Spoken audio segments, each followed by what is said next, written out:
just deconstruct math word problems into bulleted steps in order to make solving easier. This student is required to receive the math problems already bulleted. So does that make sense? And again, this goes back to those conversations of, what are you doing for my student?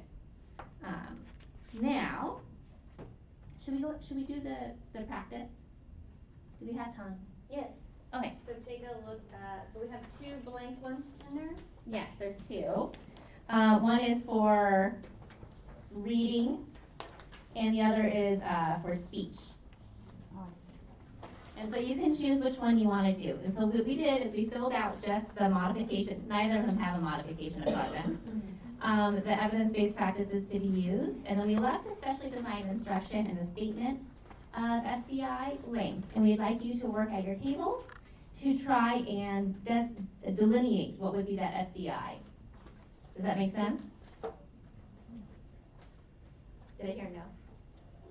So we're just filling It was a collective, I think I got it, but I'm not sure. Let me look at it a little bit more. Yes.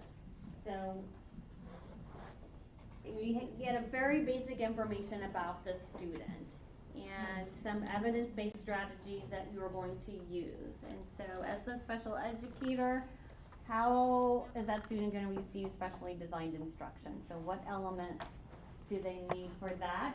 Complete the table first. Go back a slide. Complete the table. So what are the steps? What do they need to access that curriculum to meet their learning goals or behavioral or social goals? So thinking back about our earlier scenarios, what would be their specially designed instruction? So figure this part out first, and then see if you can make a statement down here that would state how their instruction is different from the general education. So thinking about if I had to convey this to my administrator, or I had to convey this to a colleague or to a parent, how would I say it? Well, all students are getting blah, blah, blah, blah, blah, which is good teaching practice. Student X needs blah, blah, blah, blah, blah for specially designed instruction. So it's another version of what we did earlier. So we didn't give you as much of the scenario. You are coming up with specially designed instruction. There might be multiple things that you could put in there under specially designed instruction. It's up to you, make a choice on what you think seems feasible.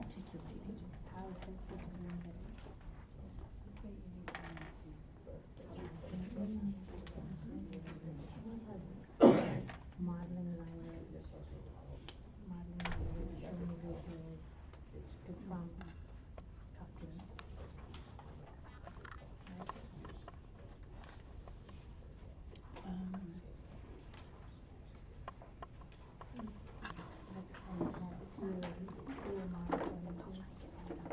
And I'm thinking like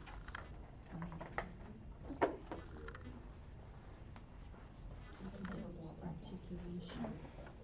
So it's like, let's just say we have the Victoria. We're trying to get articulation from him, would be like saying, this is the pig, so we say, we could do it by phonics, so you say, by sound. Do you trumpet down? What's your phonics? In the first one, you have to have the story and you put it on with the visual and not modifying it. So this student, and they would say one, prompting them to SDI. Exactly. Yes. Small group. That's what the articulation is. So it's to be specific to visual communication. Some visuals that may be, that the teacher might do teaching. So focusing on phonics, and also prompting him to complete it. Use a lesson language with the visual icons.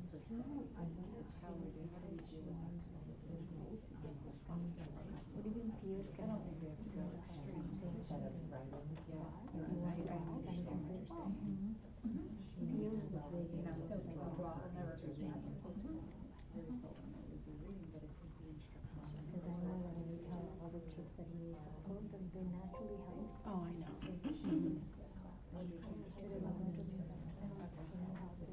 Your own research. And for Of like our penalty box. She could have this. hockey fans or something. This is small groups, for me, this is hard because I get it that this is a child's feature to get him it's kind of like we're already doing that in GNS because we're trying to build up and all of that. That's why it's hard to sit here and really. most of the kids have this. But this is what the comes in. No, but I'm saying, so right here, we're asking you what strategy are you going to use for design and instruction, and that's why I'm having a hard part. Like, I do it in this one, so how would I miss this?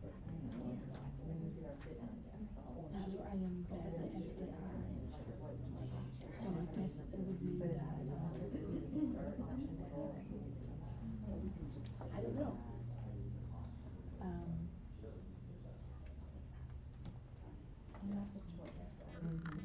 Question. Yeah. So I'm having a really hard time with this example in this area. You know why? Because I feel like most of our 4 and 5-year-olds are coming in all needing language modeling and articulation, and I'm like, how would I write that for the So I student? think you can think about that statement of like, wow, this is something that students would be doing for all kids, and that's common, especially a lot of culturally linguistically diverse students are coming in with different languages, and so we're teaching English to a lot of people. So you might say, well, I have to do a lot of modeling, but for him, his articulation challenge, you probably have specific, so this is very general information, but there's probably specific IEP goals about what sounds he's going to use that would help See, and that Think would be about it like, the in blending. early childhood, you would do a lot of center work, right? So perhaps one of the centers can be the time where we're focusing on checking his articulation, related to the activity.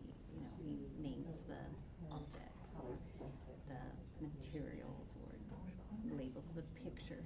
While doing that, he also gets specific. Saying 5, I'm always, relying on boys, right? So many years in the field. He's getting some specific instruction related to articulation as he goes through that center activity. Have a small group, a couple of children on the table and having like guided activities like Pictionary or Symbolism. When they do a story time, the teacher targets specific instructions to that student related to articulation and asks a question, asks him to produce a word that's going to address that. Yeah. See, that would be different to me. We had said, like she was saying, it's general because it's a child that can't roll his R's. Okay, then that's different. I'm going to give him a lot of activities that it's going to be practicing to use his R's. But I think when you look at it, just when you look at the these are specific goals. That's where you're gonna start. You know, that's the hard part. I mean, if it's blending 2 letters together, that's one thing. And they're the masters. But it's good you just So her first year, she because there's some kids that their articulation is between letters, and then there's some that is blended, some that is both.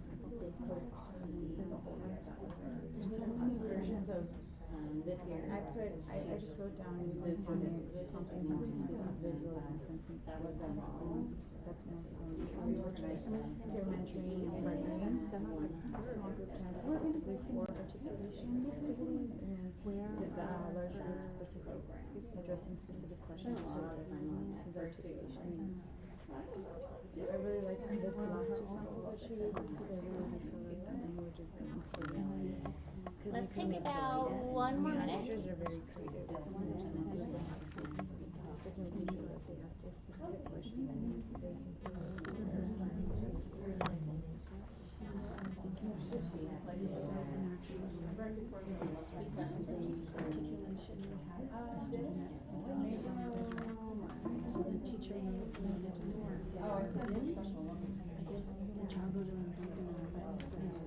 to buy lids. I told her we gotta talk about it more, because she wants to put the lids on them, and it's too folded one, so that they're not gonna have to constantly have to go around picking them up. But the teacher, the sped ed, and I think that's the part C she didn't share with me, it's coming to my head right now, that she's, wants the lids because she wants the child to ask for assistance from an adult, because she doesn't talk.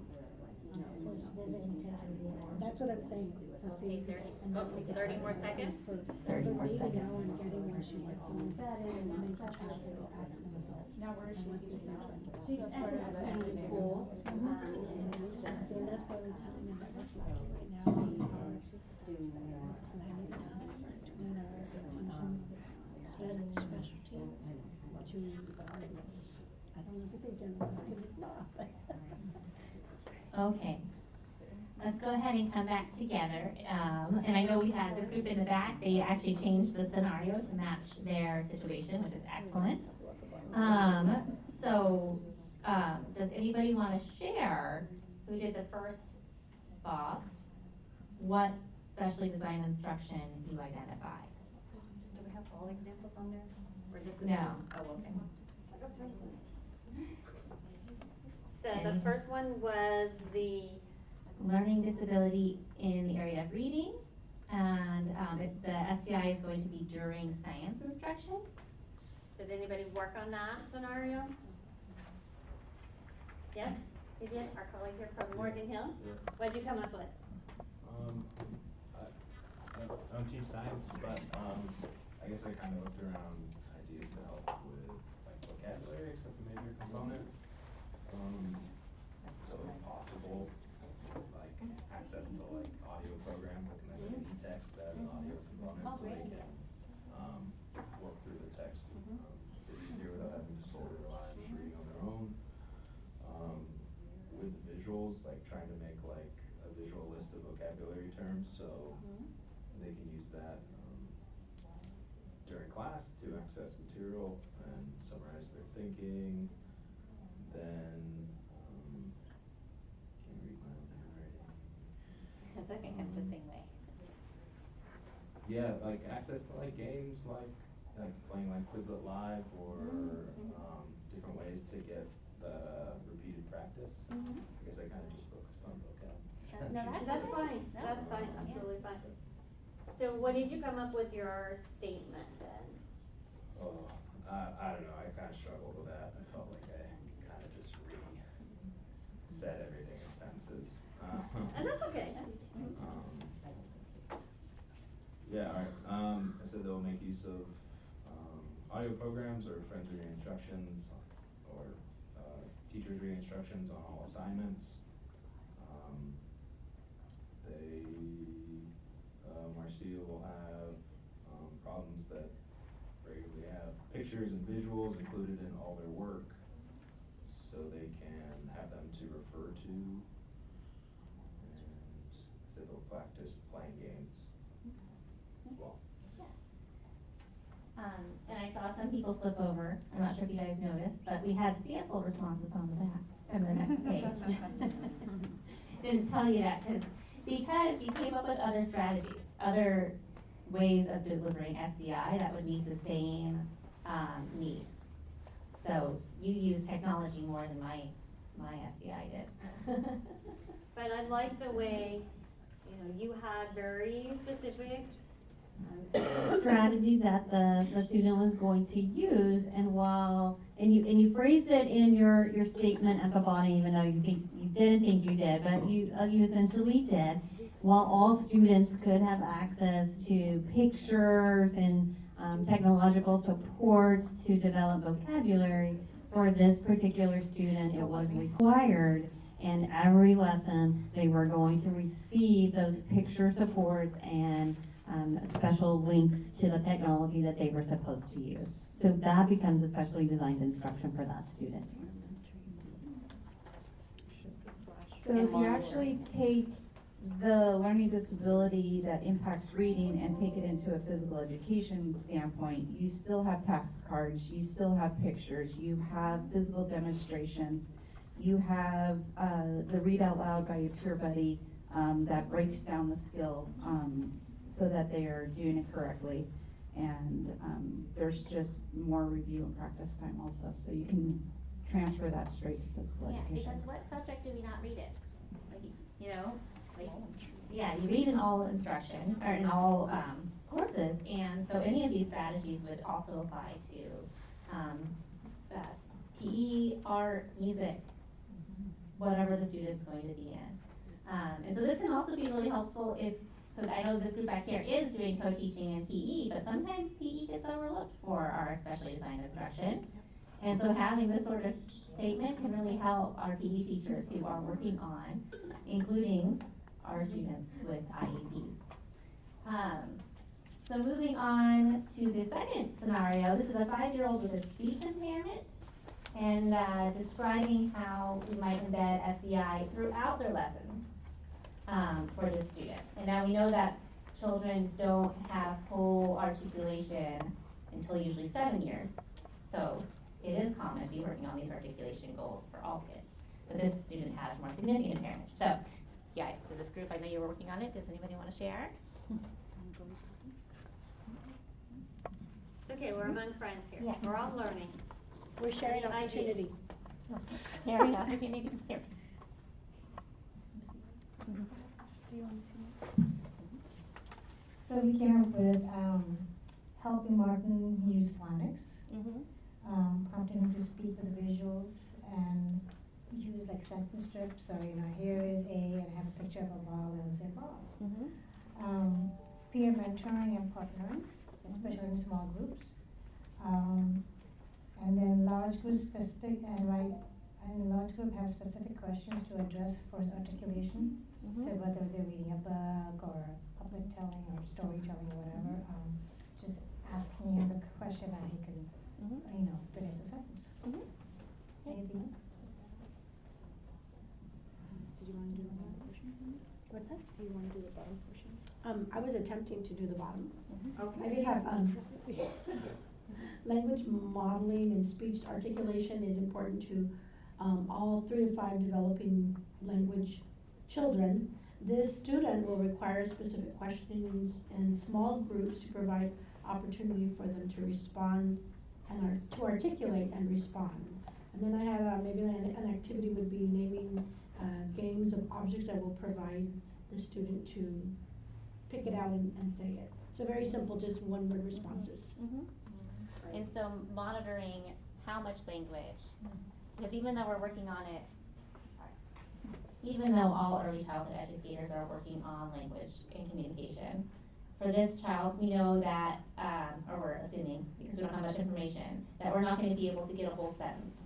And so we're thinking about what sort of tasks can we do where we can target specific sounds and specific words within an activity that would be fun for all of our students. And so reading a book and targeting that last word in the sentence, having a game or activity where we can target those words. So those are good examples. So are there any questions? We've talked a lot about SDI. Are there any questions about SDI before we move into the next phase where we start talking about co-teaching more explicitly? And I know we haven't talked about co-teaching too much yet because it's really important that we go into co-teaching understanding that we're going to be delivering specially designed instruction. And that this is the responsibility of the special education teacher, even that we're going to be partnering and planning with our general education teachers. We need the special education teacher to come in and say, we need to know, we need a specially designed instruction for the students with IEPs in this classroom. And so we're going to be thinking about special education in an inclusive world. So there are a number of inclusive service delivery options. Another thing that IDA makes very specific is that we can't just say, this is the one program we give to all students. We do co-teaching at this school, and so that's it. That's the only thing that we're going to offer. You will get, or you could get, brought to court, and the parents would probably win if you made a statement like that. But there are, as we're looking at inclusive opportunities, there are a number of different ways that we can provide services. Starting with kind of the least amount of support, would be consultative services. And sometimes we see this when, so this is when a special education teacher meets with and provides ideas for the general education teacher, but isn't teaching in the classroom with the general education teacher. So sometimes we see this when the special education teacher is not going to be in the class at the same time as the gen ed teacher, or as we're fading out services, we don't want to just cut the cord completely, so we're still providing some consultation to make sure things are going the right way. There's also the use of paraprofessionals. Who here has used a paraprofessional in an inclusive classroom? And so this is the paraprofessional kind of standing in a bit like a surrogate for the special education teacher, part of the special education team, to support the student with the IEP in the general education classroom. And that paraprofessional would be getting guidance from the special education teacher regarding what sort of instructional moves need to be made in the general education classroom. And also would be getting guidance from the general education teacher regarding what is going on in the general education classroom. There's also push-in services, and I think there was a conversation back here about whether it was co-teaching or push-in. So push-in is when the special education teacher goes into the classroom rather than pulling the student out. But in this model, they're providing instruction to that individual student or a small group of students within the class. And usually, we try and match that up with what's going on in the class. We might say, we're working on reading goals will come in during ELA, but it might not align because schedules change, shift. I mean, I know I always run out of time, so I'm not good at making sure that I'm doing everything at the time I thought I would be doing. And so that's another model. And then there's co-teaching. This is when the general education teacher and special education teacher teach together. And we like to say they co-plan, co-teach, and co-assess. They're both responsible for all of the students in the class and the instruction provided. So it is a service delivery model. So now we're going to go back to that definition of like, what do we even mean by inclusion? Because this is the California One Equity Grant. We want to keep equity up in the front of our minds. So IDEA actually doesn't define inclusion. In the law, they use the least restrictive environment to define where they think students should be. And where they think students should be is that to the maximum extent appropriate, they should be with their non-disabled peers. Wherever their non-disabled peers would be, that's where our students should be, if possible. UNESCO, meanwhile, is everyone here familiar with UNESCO? This is the United Nations ESCO, Education Group. I can't remember what the SEC stands for, the O's organization. They've been pushing inclusion internationally, but they use a slightly different definition. They use the definition of a process of addressing and responding to the diversity of needs of all learners through increasing participation in learning, cultures and communities, and reducing exclusion from education and from within education. And I really like this part. I should bold this one too, the from within, because one thing the United States is really great about, that we can be proud of in our education system, is that we include all students. There's no child between 5 and 18 that we would say, you can't go to public school. You don't have to be born here, you don't have to be a citizen, you don't have to reach a certain level, you don't have to be a boy. All of our kids can go to school. What becomes a problem is within education, are we making sure that all of the students are full participants of our education system? And we see this as a challenge. We know we're here talking about special education, but we know this is also true for some of our culturally and linguistically diverse students. When they come in and they go into the ELD classroom, it's kind of like going into the STC classroom. Or they're pulled out for English instruction. That's kind of like being pulled out for resource. And so this isn't just a special education thing, it's really an all students thing, and thinking about how are we delivering inclusive education for all students. It's particularly important because we know that there is overlap, and that overlap is disproportionate. So students who are English language learners may be over or under identified for special education.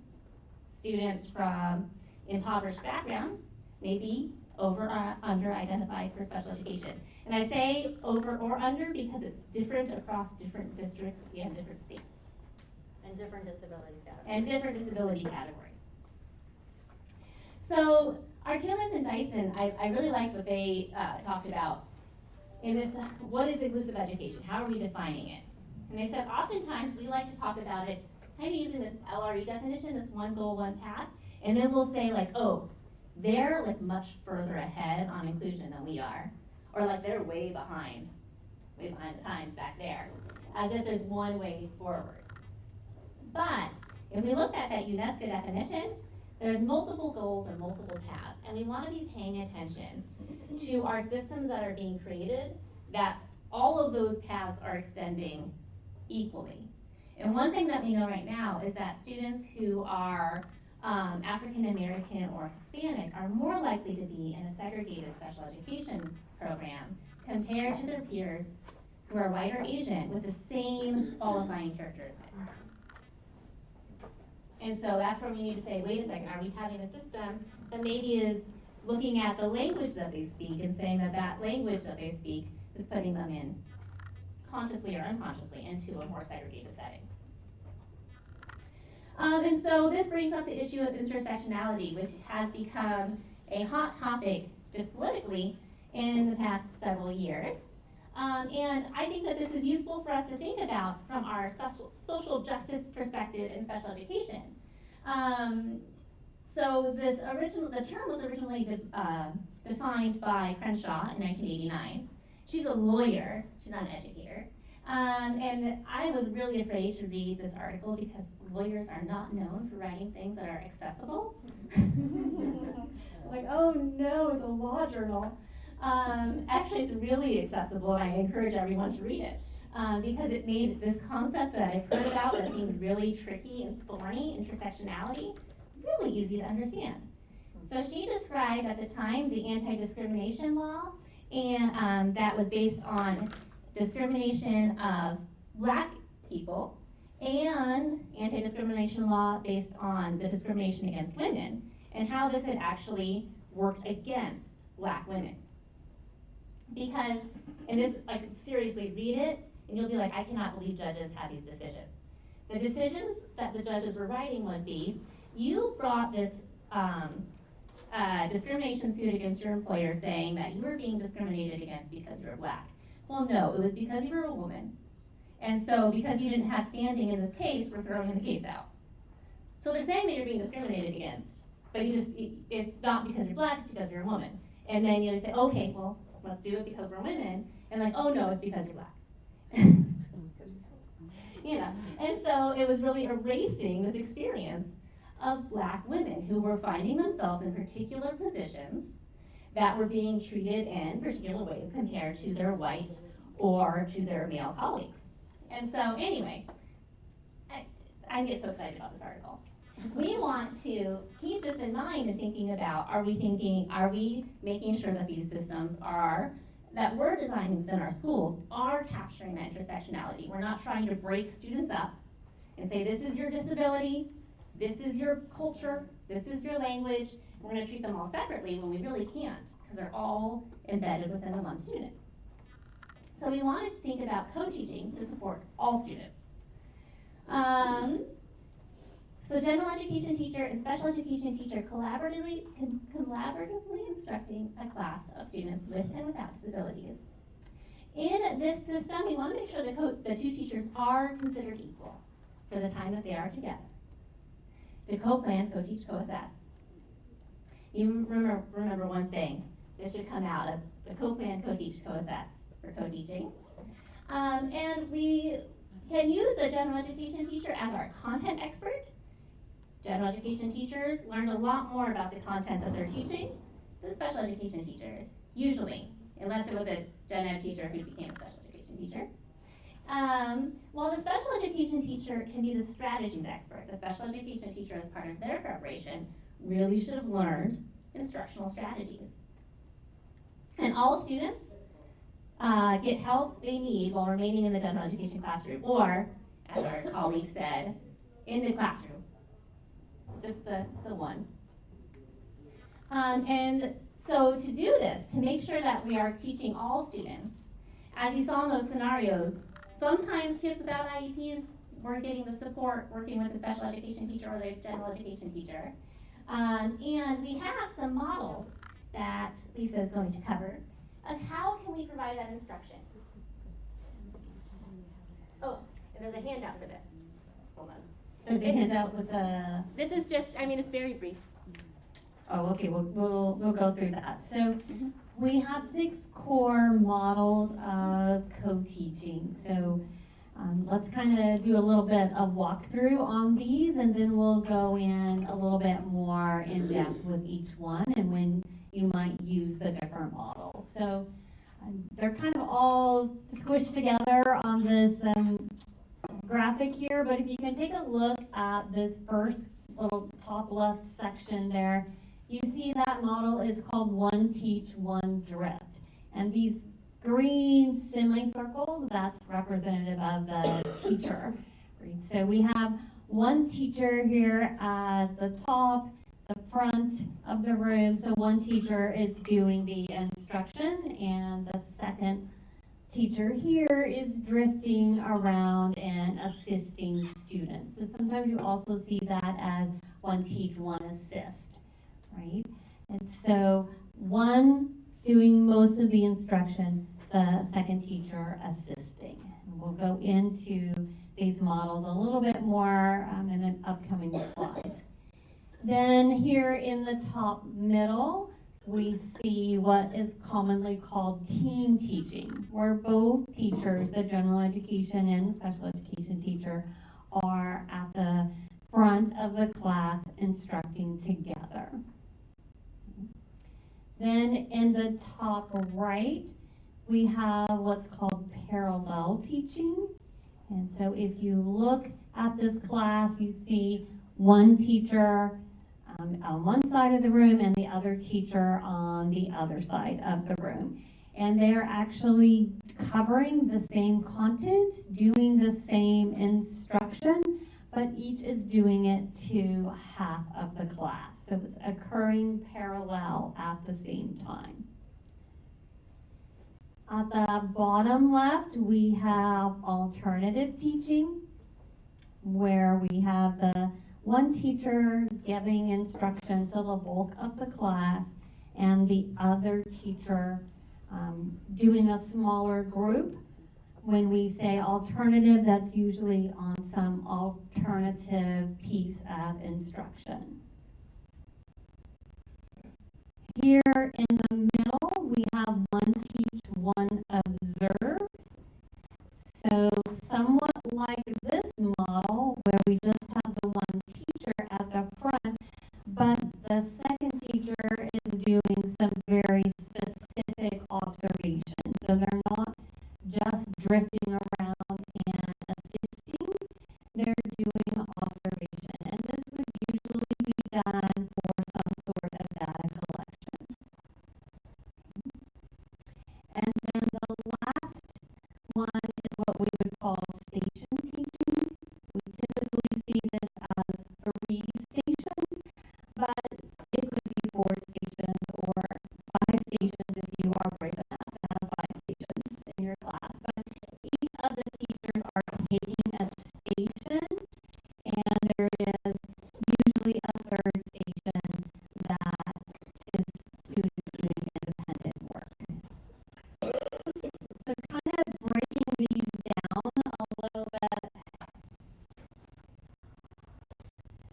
we wanted to go through specifically the different uses of the different models. So starting with the station teaching, that's this one here. Right?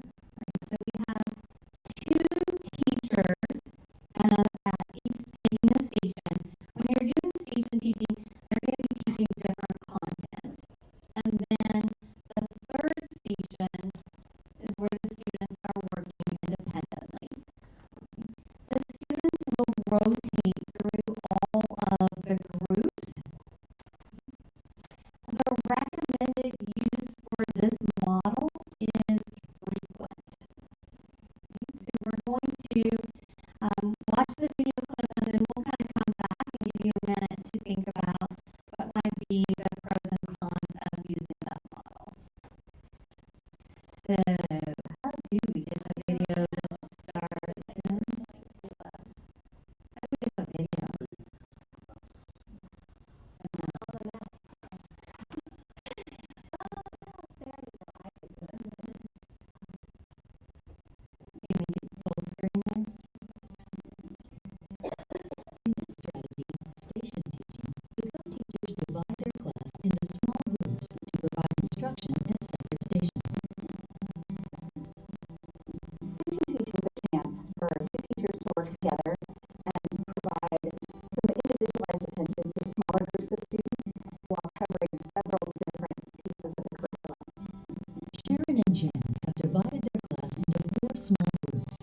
station presenting different but often related content. Jan will teach Station 1 and Sharon will teach Station 3. At Stations 2 and 4, students will work independently with both teachers monitoring their progress. When you can get them in these groups, you can employ a lot of different strategies. For one thing, it's more sort of 1-on-7, which makes it more manageable. But the other thing is we can strategize who we put in the groups. We can also group by ability. So I can take some extra time with a group who maybe has fewer skills, and I can let the more independent learners work on their own. So it allows us to split our groups up into a variety of different configurations. After a designated amount of time at each station, the groups will rotate. And the nice thing about working with stations is we can really modify the curriculum to match what our students need, because it's much smaller pieces. It's not an hour of one topic, it's several small topics in shorter amounts of time. Station teaching reduces the student-teacher ratio, increasing student participation and effective monitoring of the students. I think you can also identify and feed into the curiosity of students better when you're in exploration stations, because you can actually see right in front of you somebody kind of, oh, this is grabbing my interest, and you can kind of run with that and make an educational moment out of it, and also a memorable moment and an engagement moment. Since this is a highly engaging instructional format, teachers may need to manage the noise level in the classroom. To be effectively implemented, the activities at each station should function independently of each other and should require roughly the same amount of time to be completed. It is recommended that this strategy be used frequently to enhance learning outcomes. Something that's really important to me as a teacher, I feel like the kids are being heard in the small groups a little bit more, because everybody gets a chance to speak. There's a lot of different models we can follow, but it's always together and it's always with each other in mind and our students first.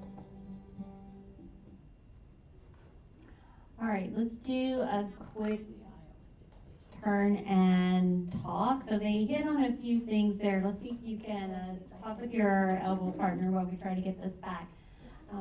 What did you see in that station teaching model that would make you think there's a pro or benefit to using this model? And what did you see in that little video that made you think, well, there might also be a drawback? So pros and cons, 2 minutes, elbow talk.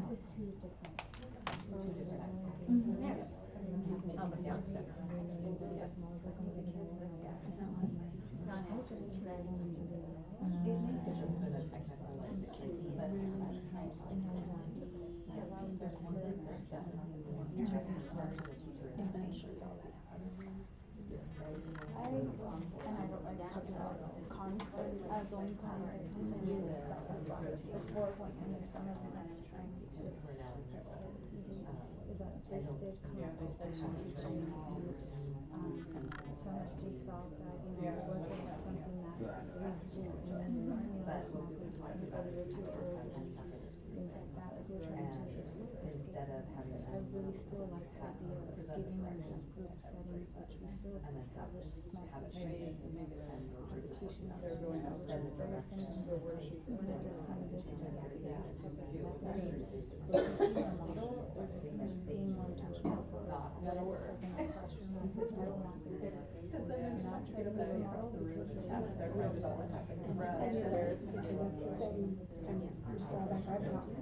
Okay, let's keep going. So pros, what are the benefits? Remember, station teaching, you have as few as 3 stations.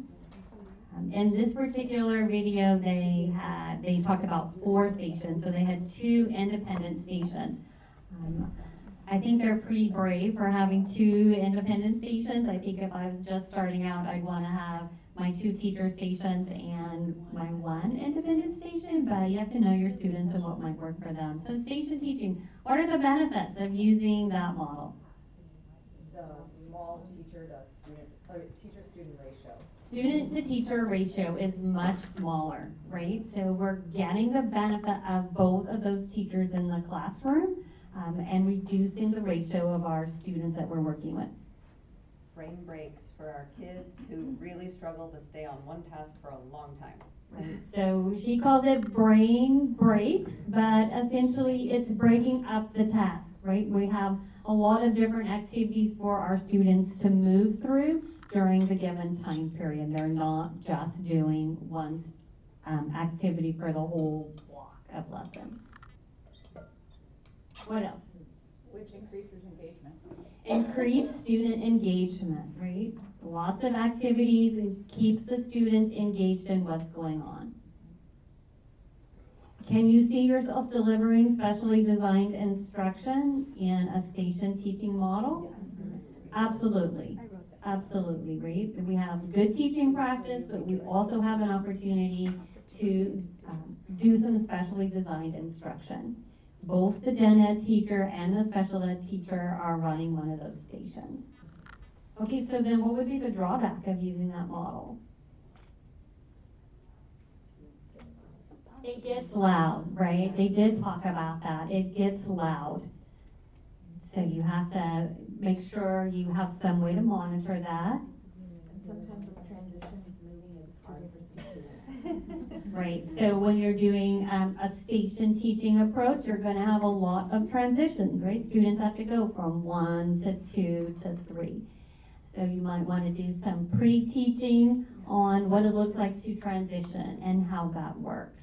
Depending on the activity, it's also possible for the teachers to rotate and not the students, but if you're doing a science lab or science activity, you're not going to pick up all that equipment and go from table to table, but you know, certain scenarios it might be easier for the teacher to do the transition. What else? I can think of one more. You need to have a solid team, like 2 different instructors have 2 different ideas to deliver the curriculum. It may not work, so they have to have the same objective in mind. Right, so that goes back to that co-planning, right? This needs to be planned out together. It's not one teacher saying, this is what we're gonna do today. I'm glad you're here. Go take that station over there and do that activity. Good luck. It's where they are planning together. It's a co-taught preparation. And both teachers understand what the objective is for the whole group and what's the objective for each activity. They also touched briefly on you need to make sure that the activities are going to run about the same length of time. Right? You can't have one activity that's going to take 20 minutes and then the other station only take 5 to 7 minutes. And then one final piece, they didn't really touch on it, and you guys haven't brought it up, but you have to make sure that the stations are independent of each other. So it can't be an activity where you have to do this thing before you can do that thing, because not everyone can start at this thing. So someone has to start over here or over here, and so you can't have sequential activities. They have to be independent activities.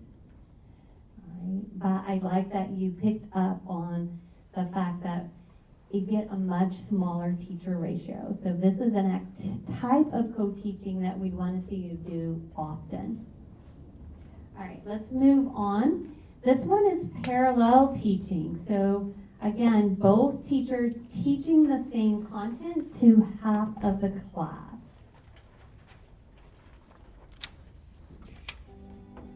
You want to keep it in there?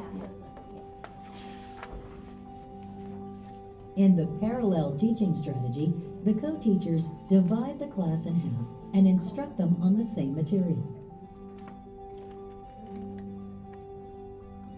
Parallel teaching is teaching the same lesson with half as many students.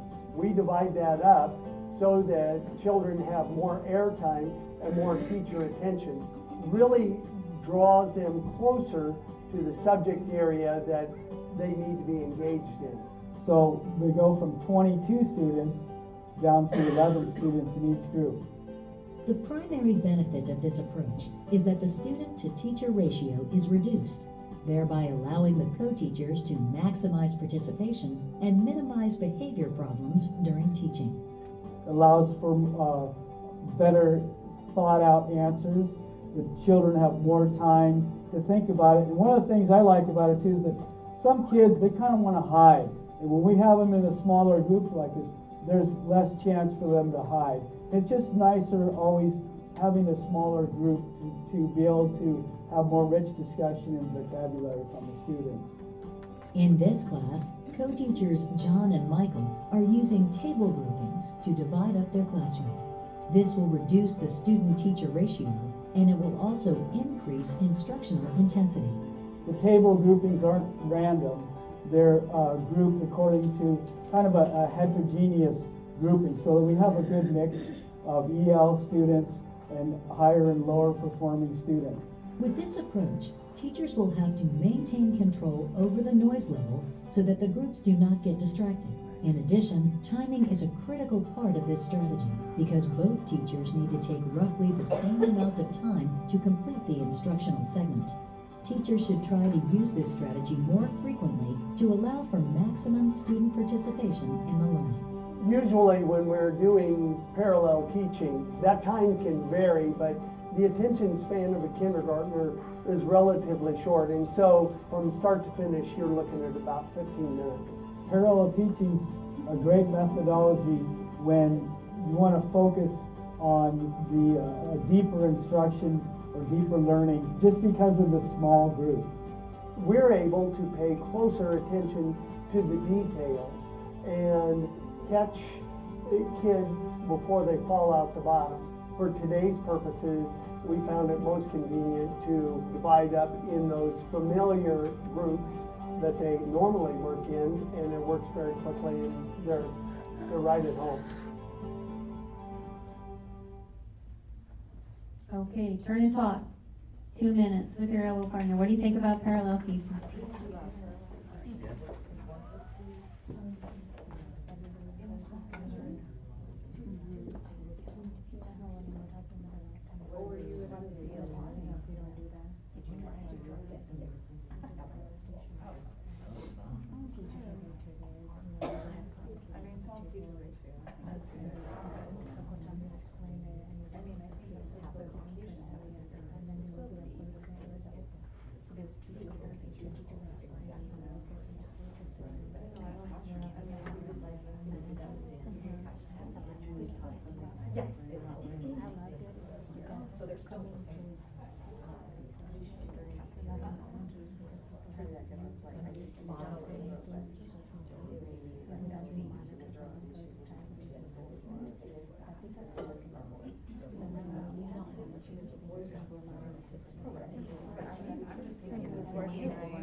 All right, parallel teaching.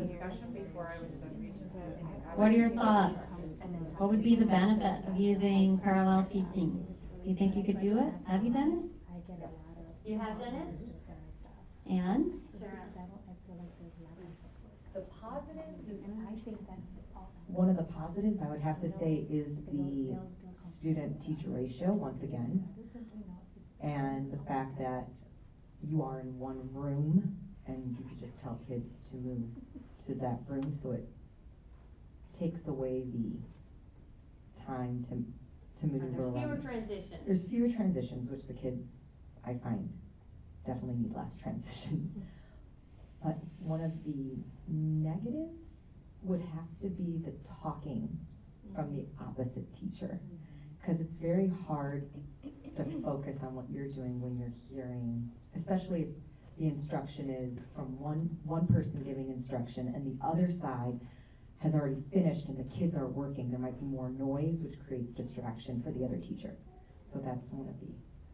Right, so the teachers have to work together to really carefully pace themselves, and they also have to be very conscious about their presentation style. So you can't have one teacher that's super quiet and not very engaging, and then the other person like very boisterous and loud, because that's going to draw everyone's attention. So both teachers have to make a conscious effort to monitor their voice and their presentation style.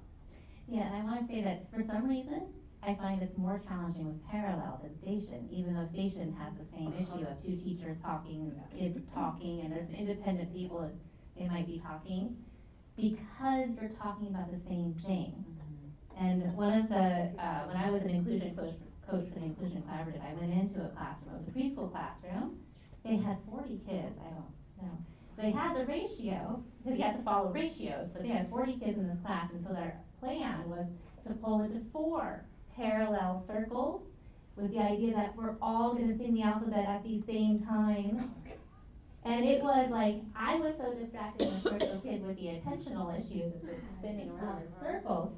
And so that's a bit of a trick with the parallel. If you're teaching the same content but doing it in a different way, it's a little bit easier. So like maybe if one of you was using the fishbone and another one was using a different graphic organizer, just to differentiate it a little bit, even though you're doing the same topic. But it is a somewhat more challenging model. Right, it is recommended to use this model frequently. Again, that goes down to the student-teacher ratio, right? You get more bang for your buck, and that you are able to hone in on the specific needs of students when you have fewer students to look at. There's also space limitations though. So I Space. know in our setting, there's no way that we could actually make this feasibly work with. Right, if you can get no separation between the groups, it's just going to be challenging because students are going to be trying to figure out where do I look, and if you're not exactly on the same pace, it gets distracting. All right, so in the interest of time, we're going to kind of keep plowing through. The alternative differentiated teaching, again, this is where one teacher is doing the large group instruction and the other teacher is doing some sort of alternative. Usually a pre-teach or reteach type of situation. It can also be used for enrichment. So for our students who have already mastered the content and are ready to move on or have an enrichment activity, that can be used for that. Oftentimes we see it as the general education teacher doing the large group instruction and the special education teacher doing the alternative, usually a reteach or pre-teach, but that's not set in stone. It doesn't always have to be that way. Sometimes the special education teacher can do the large group instruction and the general education teacher can do that alternative. Maybe they are the ones that wants to do the pre-teach, or they want to do some reteaching of a concept. There we go. Team teaching is where both teachers are in front of the classroom at the same time. I think when we have a picture of co-teaching in our mind, we often go to this picture, oh, you mean both teachers are standing in front of the classroom at the same time. It could be that way where both teachers are doing that. That can be a really powerful way to do some drama and role playing for stories and literature and social studies, that sort of thing. But it's not a practice that we recommend that co-teachers do frequently. Any thoughts on why we don't recommend it frequently?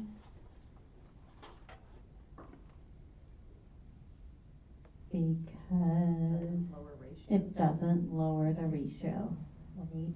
So both teachers are up at the front and everybody's listening to whole group instruction, but we haven't really lowered the ratio, and it doesn't really make us any better at honing in and targeting specific needs of specific students. Then the last one is the one teach, one observe. I'm going to watch a little bit of this video where one teacher is doing some very specific observations while the other teacher is teaching.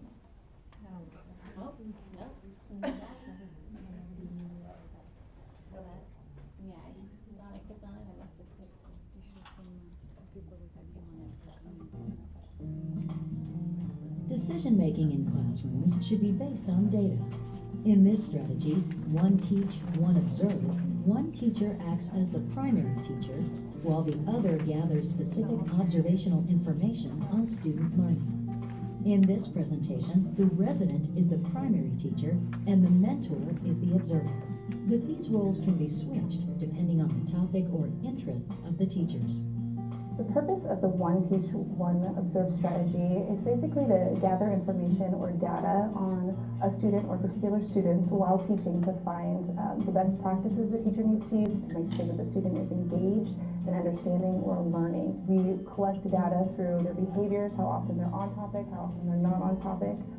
This strategy allows teachers to better understand differences in student learning through careful observation of student behaviors or the learning environment. This strategy can also be used when one of the co-teachers is needing to gain specific information about their own teaching style or methods.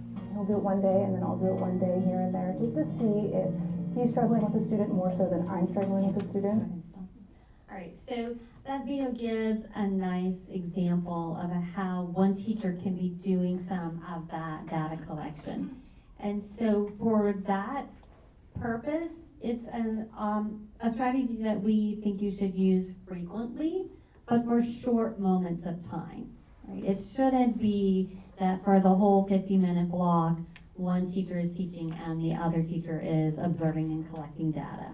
Right? But very specific, like 2 minutes right at the beginning, how many students are ready to go with their materials and engaged in the activity, or at a specific, when we transition to independent work, then one teacher do the observation and how long does it take for students to get out their materials, get started, how many students are engaged or working with their peers. Right? So specific but frequent. All right, so looking at moving from just understanding what our co-teaching models are to understanding how that needs to be incorporated into the IEP. Because we talked about earlier, Andy was saying that co-teaching is actually a service delivery model. So we want to make sure that that is indicated on the services page in that IEP. So the student is going to receive instruction in a general education setting through a co-taught model. So we don't want to write on the IEP that the student is getting pull-out services, they're not getting 30 minutes of one-to-one instruction. And we also need to make sure that the IEP goals are written in a way in which they can be implemented and are appropriate for general education settings.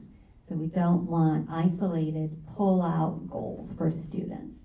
So if your school is just getting started on a co-teaching model, sometimes that means we need to go in and look at those IEPs for our students and make sure that the services page lines up to what's actually going to happen. So sometimes as our schools transition, last year we weren't doing co-teaching, now we are doing co-teaching. Want to make sure that IEP lines up with that. So sometimes that requires us to do a little bit of a modification or an addendum to that IEP. And because we are working in a general education setting, while we always want to have input from the gen ed teachers on the goal, it is critical when we're doing co-teaching that the general education teacher participate in that goal development so we can clearly articulate how this IEP goal is going to be implemented in that gen ed setting and that it all lines up and it's all appropriate. All right, so addressing equity within our co-teaching model. So where are we on time? I don't know how much time. I can just quickly. Yeah, if you want to go through this, then we can. Yeah, because we want to give you guys 15 minutes before our lesson time to practice lesson plan. So I'm not going to go through this very in depth. You'll have it in the slides. We want to be, again, fully inclusive of all of our students. We're going to skip through that.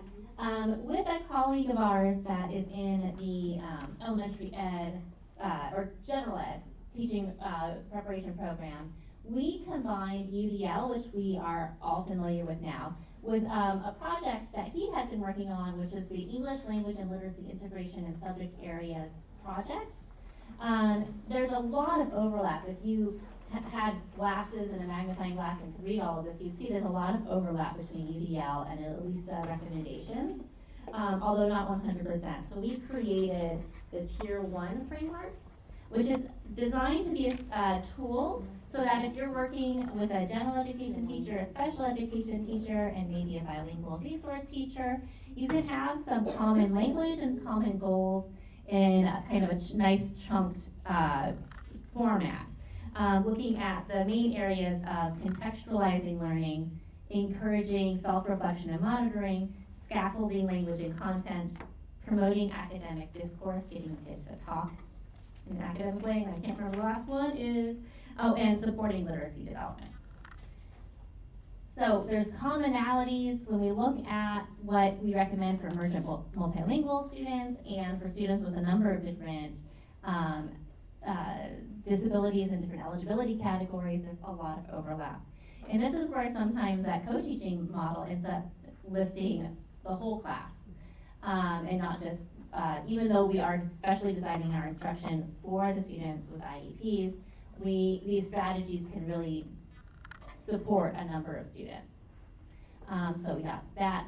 And you might consider if it makes sense to have some sort of triad approach between the gen ed teacher, special ed teacher, and bilingual resource teacher coming in together for some planning, teaching, or assessment. And that, we'll skip over that. Now we're going to get to what we really want you to have some time to do, which is the planning for and documenting SDI and co-taught lessons. Oops. Okay, so in your packet, I think this is a question we get asked frequently. All right, in the co-taught classroom, how do I document that SDI in the actual co-planning tool and the lesson planning? So if you can take a look at the co-teaching lesson plan, we have the 6th grade English. It looks like this.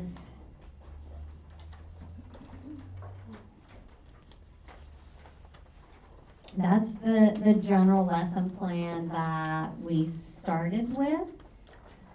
And it is a lesson plan where they are actually doing some station teaching and they're learning about main ideas, right? How to write the main idea of a paragraph and of a concept. Then behind it, we have another lesson plan where we have added to the general lesson plan a column for embedding supports for students who are English learners and a column where we are identifying specially designed instruction. And so just doing a quick walkthrough of that. So taking the fully developed lesson plan where all 5 columns are filled in. You can see at the beginning of that lesson, they're just going to use a team approach for a few minutes while they're doing things like what they call the bell ringer, or some of us use do now, right, where we have an opening where the students are supposed to write down what is a topic sentence, while one of the teachers is also taking roll and they're modeling how to fill in a main idea worksheet. So if that's our general lesson, then how can we build in supports for English learners, and how do we implement SDI or document SDI in that? So for our English learners, we want to make sure that we are building on background. So quickly before we get started, we do a reminder. Remember what we did yesterday. We link to that prior learning. We add opportunities for students to engage in discourse. So using that academic language, we want them to do some partner talk. We can provide a sentence frame for that. What is a topic sentence? Together they can agree on a definition. We might provide a sentence frame for them to get started on that conversation. And for our students with specially designed instruction, our students with disabilities, so if there's a bell ringer activity, oftentimes this is something that the teacher puts on the overhead or on the board. We want to make sure our students with disabilities gets a copy of that, where they just have to highlight or do part, some of it's written down and they just have to write it or put it in their journal versus copying the whole thing off the board. We can also provide them with a sentence frame to begin their writing. A topic sentence is. We can pair them with a knowledgeable peer when it comes to the partner talk and sharing out. We can make sure that we increase their opportunities to respond, so giving them frequent opportunities, asking more questions, and things like providing the student with an example worksheet. So we talked about this early on this morning. Many of these are activities that are good for all students, but when we have it written down specifically, our students with disability has to have it, and it's monitored and tracked, then it becomes the specially designed instruction for the student with disability. Moving into the main body of the lesson, this is where they're doing station teaching. So they've moved from team teaching to get started. Now they're into station teaching, where they're going to rotate between 3 groups, and each group is working on a different activity. One of them, they're going to pick out 3 topic sentences. And the second station, they're going to pick out 5 key words from a reading. And the independent practice, they are discussing with a peer and matching pictures that go with topic sentence. So looking over at how do we provide support for English learners? Well, we want to make sure that our English learners are paired with our native English speakers, right? So they have opportunity to hear it. Again, provide more opportunities for discourse, sentence frames for them to get started on those discussions, so they know how to use that academic language and put it into their conversation with their peers. All right. For our student with disability, if we're doing station teaching, their specially designed instruction might be that they are grouped with a knowledgeable peer. And it may be that as a special education teacher, I need to do some pre-teaching with that peer to help them support the student with disability in that group while we're going through the station teaching. So we can do a little bit of pre-teaching, peer-mediated instruction there. We could have the teacher or the peer read aloud to the student with disability. They could use a screen reader if that technology was available for them. Also provide a sentence frame for them to have discussion with their peer, and make sure they get specific goal-directed feedback and reinforcement before their transition. Perhaps this is a student who is struggling with transition, so we want to get them some very specific feedback and pre-teach what are we going to do before we change to the next group. So you can start to see how these are good teaching practices, but when it's written down in the lesson plan and very specific for that student, that becomes their specially designed instruction. And so we talked about it this morning in our scenarios. It's the same thing here, but we're actually documenting it on the lesson plan. And this becomes important in a co-teaching delivery model, that you have a way of documenting that you have delivered specially designed instruction. So if you are working with your co-teacher and using Google Classroom or some sort of collaborative software where you are working together on your lesson plans, as you develop out that lesson plan, then the special education teacher can go in and document This is where they're going to get the highlighted or formatted material. This is where they're going to talk with a peer. This is where they're going to get some specific reinforcement, so that it's all documented in that lesson plan. All right, I know we're super quick right now. We have about 5 minutes. We wanted you to take an opportunity to just try your hand at a little bit of lesson planning to include co-teaching and specially designed instruction. So we have a blank lesson plan template in your handouts for you. And we have 2 choices of a lesson plan, a math one on bar graphs and a life cycle of a butterfly. Choose one of the lesson plans and just see if you can do a portion of the co-taught lesson with SDI.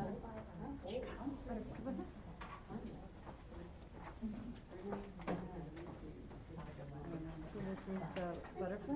Would you guys like to do butterfly? Think about what co-teaching strategy you would use, and think about how you're going to incorporate SDI into the lesson. Would you like? I think we just got off the. You want this?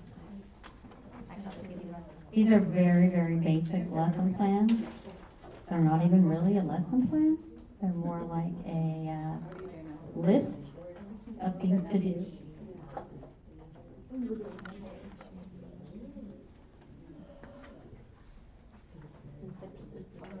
Either station or Perfect. Wait, on which grocery?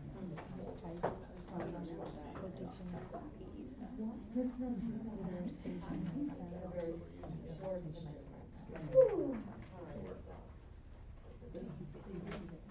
So I went on and talked about like the subject areas, so I put language, the grade, and then I put content standard, I put LLD for the DRD, so it's communication and use of language expressive. I wanna focus on maybe, I mean, you can focus on all of them, you should build them later because it has to be everyone. Key vocabulary is kind of like on yesterday, talking about past tense, talking about he or his or cats, for example. I was just kind of flowing, and then so now I have materials. So if we're doing life cycle, so how would that look like? And so I was gonna do station teaching. How do I do parallel? I don't know. No, station teaching because look at they have all these things. Because of the activity, right? They have all that handed activities. That you would need to separate and have that small group. You know what I was telling? Basically, it's like you have to basically during my second preschool, we did that before chicken. I think they only shifted my. I mean, we're building it, One of them because this is our first year doing it. Wow. The lemon was gonna be that one time. And then the other one that came in new, she was like, well, first it was like 2 hours on the board, right, and then. That's the marriage. She was the second one, she caught up with The me. marriage was good. The way we used to do it was stations, but only on Tuesday, Wednesday, Thursday. At least it was taught us last year. No, and we didn't have the holiday luncheon going on. And then on Friday, it was catch-up day. We feel For all we the had a kids little that had snack missed the other night. throughout the week. And it really does matter, because that's what I'm saying. It doesn't have to be in there. And then I just a matter of allocating. We have These things. And so when or we're SDI, or kids that have just emotional stuff that need to be more focused. I think it's a topic we really need to. And then get it done. I strongly agree with that lady. It would all look the same, but we would have to And the thing is, you've been here longer, so you're more familiar, because when I left Head Start in 2012, we were using station for sitting, and then when I came back, we were gone. There's no way of like, we do competitions, we set up stations, but they're unattended, you know, for the most Have to part. sit with them and have this dialogue, discuss the interaction. And have questions, we think in deeper. Yeah. teaching also on fast the too, there's a whole bunch of things like basic structure. So I see in some cases, you know, the over 30 years between us. that are doing that, It's awesome. a little bit more support, and I think this will be where they'll be able to say, oh, okay, this is what is I know. because once you take away something, station teaching, then what do you do? And then that takes a lot of coaching to say, okay, well, this is how it would look like. And I think managing a classroom the way we are now, where it's open, and I mean, I get it, it's allowing kids to move forever, but when you're gonna do the content, you have to just really, like they said, you know, it has to be timed, it has to be engaging, or you're gonna have work in college before make sure you And I think a rebuttal to that, I'm only saying because I've been rebuttal to that, is like, how do you provide more time? Or August. And how do you support that? So those are the questions we have to do. Okay, well, let's not so like everything has to be the same. And it's not good for us. Yeah. Because if we can't think flexibly, then how are we gonna give that? Okay. Communication. This is as far as I've gotten to general teacher. So what would be her expectation? And then what would be the special ed expectation? And then how would you incorporate the support of the English language learner? And what is the next step? The general ed is just want to learn about butterflies. The life instruction. And then special ed would be more about. That teacher came up and said, welcome to my class. So they're kind of doing the same thing when you're doing station teaching, right? Like worksheets and text will be used for general and STM teacher. And then well, we don't know what kind of kids are having when they're doing all these stations. Can they glue? Can they cut? We don't know what they're in final. We don't know. So they're grouping them worse than I'm just saying. So I guess special ed with all the kids in our home. Talk about it.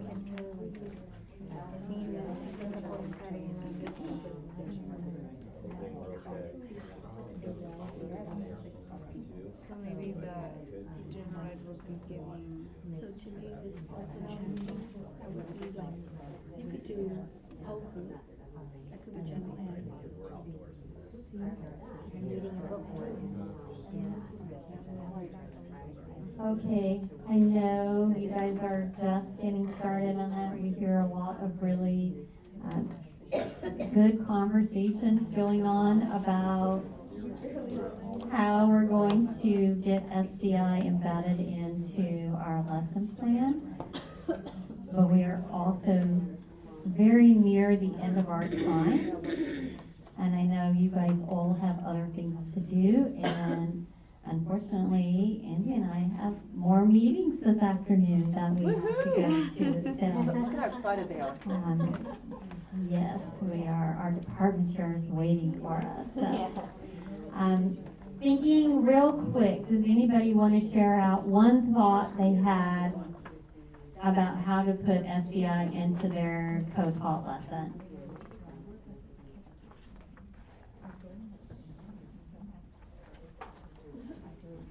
Anyone? Anyone? Anyone? We were just talking about the fact that our, in particular, our English team does such a good job in terms of providing supports for all students that having the inclusion program start has been almost seamless in some of our grades because the UDL is just embedded in everything they do. All the strong teaching practices are there. Yeah, and so it's more of teaming up and implementing the accommodations and checking on progress toward goals rather than the planning how to implement the instruction or the SDI. Yeah. That's awesome. Yes, you're lucky. All right, so. Well, but I want to share that this team also talked about with this lesson planning template, because you only have one period for planning.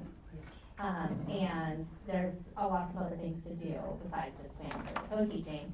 But with this model, you can then go through and say, here's the SDI, you don't have to be in the same room. So you have this team has a strong English department already planning together.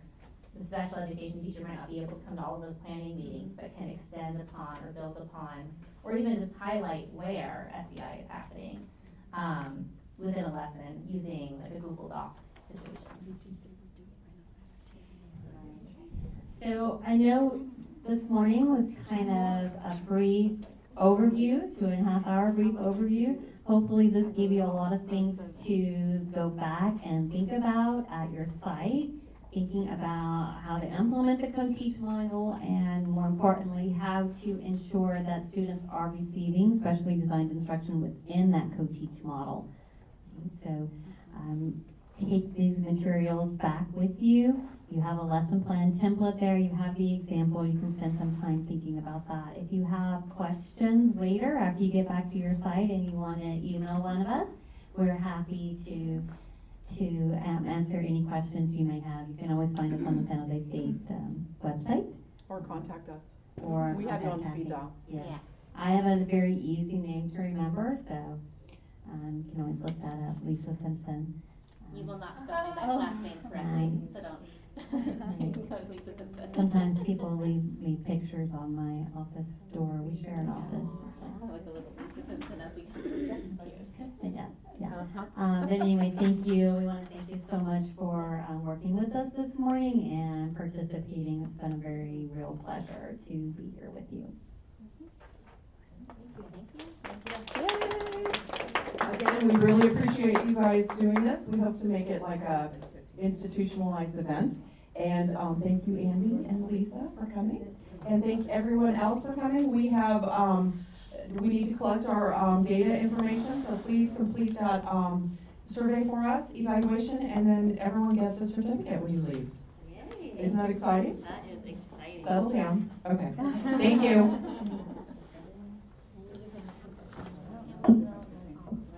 Well, go.